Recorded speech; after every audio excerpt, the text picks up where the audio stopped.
இன்றைக்கு வெயில் அண்டோடனே இந்த வேலியில் உள்ள மரங்களை பெயர்த்து எடுப்போம்னு சொல்லி நாங்கள் அம்முக்கு தெரிஞ்ச ஒரு இந்த நாட்டுக்குரியவரையும் கூப்பிட்டு அவர் உதவிக்காக வந்த அவர் தான் இந்த இதை முன்னின்று செய்கிறார். நான் அவருக்கு உதவியாக இருக்கிறேன்.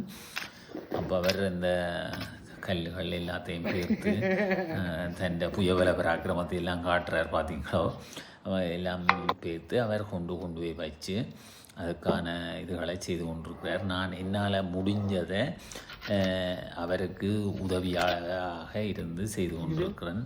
ஆனால் ஆகப்பெரிய வெயில் இருந்தாலும் பெரும் இது இல்லை.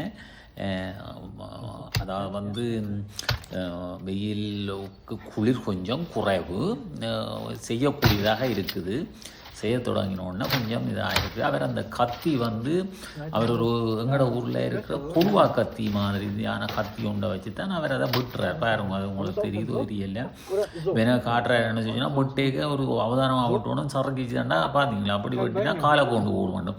உண்மைதான், எங்களோட ஊர்லேயும் கொடுவா கத்தி அப்படியே வச்சு சரக்கிச்சு தானே சொல்லிச்சுன்னா காலை கொண்டு ஓடும் தானே, அல்லது அப்படித்தானே ஒரு நிலைமை.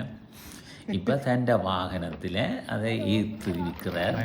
என்னென்னு சொல்லி சொன்னால் புதிய இடத்தை கொண்டு போய் அந்த இலைகளையும் மரங்களையும் கொட்டுறதுக்காக அந்த வேலை நடந்து கொண்டு இருக்குது.